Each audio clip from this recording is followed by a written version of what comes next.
Hello, welcome back to the Sabbath Show, and today we are covering what could be a turning point for Everton's season. Frank Lampard has pretty much been announced as Everton manager. It's not signed, sealed, delivered, but it is pretty much all the way there. I'm wearing the Everton kit today because, well, in a season that's been pretty hopeless, let's be honest, this is a small snippet of life, I guess, that's been put into our season, because it is a fresh start. And, there's been a lot of things going on this week. It's been very tumultuous, but I'm glad we've finally made it to this point. If we look back on the week's recent events, there's been a few things that happened, but let's talk about this coaching appointment first and foremost. Obviously, there were probably 12 different names that were thrown around for probably the last 7 days. Mind you, we haven't had a manager for about 11, but the coaching discussions have really heated up in the last week. It's just pretty much a coincidence, and thank God it's occurred, that we've had this little break for us all to reset and sort out all our problems, which, mind you, they still all haven't been solved or addressed. But this is one step in the right direction. Frank Lampard coming in, he's going to bring some names with him. He's also going to bring some coaches with him. At least that's what's been rumored to occur. Hopefully that does occur, because the guys that have been promoted in discussions are two pretty damn good coaches that have been surrounded by good systems. One of those is Anthony Barry, I believe his name is, and he's been a coach at the Republic of Ireland. He also works under Tuchel at Chelsea, and he's pretty damn good at set pieces apparently, which I think we have one of the lower scoring outputs from set pieces this season. So whether that's on the offensive or defensive side of the ball, I'm not too sure. But we probably need a little bit of help anywhere we can get, whether that isn't on the offensive or defensive side. Frank Lampard himself, I think he's going to promote a lot of youth. At least that's what's been discussed. He has been in the Premier League before, and he probably was harshly sacked. So he can do good things at Everton.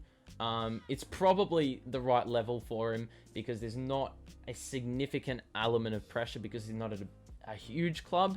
I mean, this situation is pretty much full of pressure, given we are sitting very low in the table, and I don't think Everton fans are going to deal with relegation too well. So there is pressure in that aspect, but in terms of expectations as to where you want to finish, obviously we all want to finish first, but if we're going to be realistic, the current squad that Everton has is not going to get there. So I think in that sense, Frank Lampard will be under less pressure. Obviously, he doesn't want to deal with like a Norwich, which he denied. He denied Norwich. He denied Palace, I believe. And there are a couple others in there. Burnley may have been involved in that discussion. But I can't say I can't complain with this signing. Obviously, he's a bit unproven in the sense that, well, I guess he's proven in some respects. He has played with a big club. But overall, I think this is a pretty damn good coup. Some people are saying, well, he's trash. We should have gotten Pereira in. It's actually crazy how the events transpired to get Pereira out of the coaching race by freaking defacing Goodison Park with graffiti and all those things. But ultimately it worked. And I think it would have just been another case of the Rafa Benitez situation. Thinking that because this guy has won titles at, I think it was Turkey and Portugal, thinking that because they won there, it's going to translate over. Well, I don't think he won at Porto, which is one of the teams he managed, since 2011 and 12.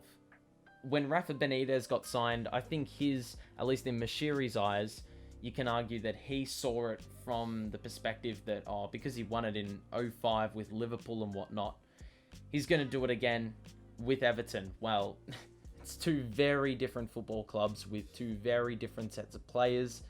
and strategies that he employed with us simply don't work in the modern game. So, yeah, but regardless, you cannot complain with this. He's a young coach. He's very passionate about the game. I think he'll acknowledge that there's a lot of history behind the football club, that they're not going to settle for mediocrity. He wants to make teams better. I think there was a report that he cancelled his family trip because he wanted this job so bad, and I think that is a good sign in itself. Obviously, on the flip side, Pereira going on Sky Sports and saying why he should, be employed, yeah, that's just an absolute howler by him. But regardless, I think Lampard has ticked quite a few boxes. Not all. He's not the perfect manager, but for a team like us, in the situation that we're in, I cannot complain with this. Now, if we look at what else he can do to the club, obviously we talked about youth a little bit. He's going to bring in a lot of talent. We talked about the managers that he could bring in through connections. He's also got some strong links with English players. Dele Alli is one of those, and I think we're lacking creativity in the forward third. So, he's probably one of those guys that could resolve that, even though his work ethic is probably questionable. Ross Barkley, former Everton player. Loftus-Cheek's been in the rumour mill. And there's a couple other players that I just cannot remember. But yeah, I think some people were saying, well, this manager search has gone on too long. And there's reasons for that, which some people just can't grasp. Number one, you don't want to rush into it. I acknowledge that we should have had a succession plan and it should have been much quicker. Watford were very quick with their announcement of Roy Hodgson being their coach. But I feel like that was a terrible appointment. It's really a sideways move, to be honest. But look, I'm happy for us to wait this long. And even though the interview process sounds ridiculous, if it's going to get us the right guy in, then I have no complaints. The other thing is that we needed to do it quickly enough so that Lampard has time to make transfers, and also so players can see, what they're buying into. Because if they say, oh, I'm going to go to Everton, but they don't know the manager, well, then why would they do that? It just, yeah, the uncertainty really puts off some players, and I can understand that. So hopefully, I think there's a couple days left in the transfer window. We need to get deals done. If we talk about what else has happened this week, Doucouré and Delph are out for at least 4 weeks, which doesn't help our cause in what is a really important time for basically our revival. Because, there's a lot of teams we can beat in the next month, and we don't really have a full team for it. We've never had a full team. We've never had this continuity. So getting centre midfielders in are going to be imperative. Even a centre back, that's also been discussed. But I reckon you put Mina and Branthwaite in, and that could potentially resolve it. I'm not too sure, but that'd probably be a worst case scenario. Also, you talk about how we could have had Luis Diaz in the summer. Rodriguez denies that move, and now he's going to Liverpool, so that's another aspect that's happened this week. You've also got Louis Dobbin signing a new contract. That's some good news. I feel like he had a little bit of an inkling that Lampard was going to end up being the coach, given that he, we're talking about youth so much with Frank Lampard that I think Louis Dobbin would have probably been more inclined to stay if he saw that Lampard was coming, or, was potentially going to arrive at the club. I think that's great, though, because we can't get rid of these young guys.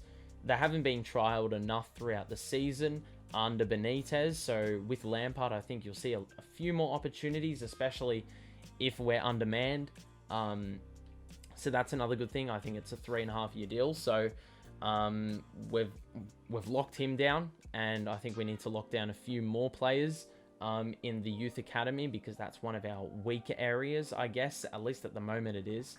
Or possibly it could be one of the strongest, and we haven't trialed half of these players. which would be an absolute blunder. But apart from that, I think that's absolutely everything. So much shit has gone on this week. Been absolutely hectic. All the reports going around. I mean, DCL's been in rumors with Newcastle, which I don't buy for an absolute second. He's not going anywhere. This could age absolutely terribly. But there's been that. There's been rumors for Gabaman. I think Cenk Tosun was offered to Hull City, but he doesn't want to leave, and rightfully so. He's getting a huge pay packet. There's so many things going on at this football club. And, you know, a couple of days ago, I would have said that this team is an absolute mess. Or this club is an absolute mess, because under Moshiri, who's got no idea what's going on, and then you've got the manager agent who was trying to entice Moshiri with Vitor Pereira. Yeah, if Pereira got signed, the turmoil at the club, the connection between the fans and the board would have been completely erased, as if it isn't already gone already. But look, if there's one thing they could have done right and they needed to do right, I think they've been fairly successful in doing that with Frank Lampard. So hopefully this is the start of something new. However, you know, we won't truly know until, you know, these guys get on the training ground, number one.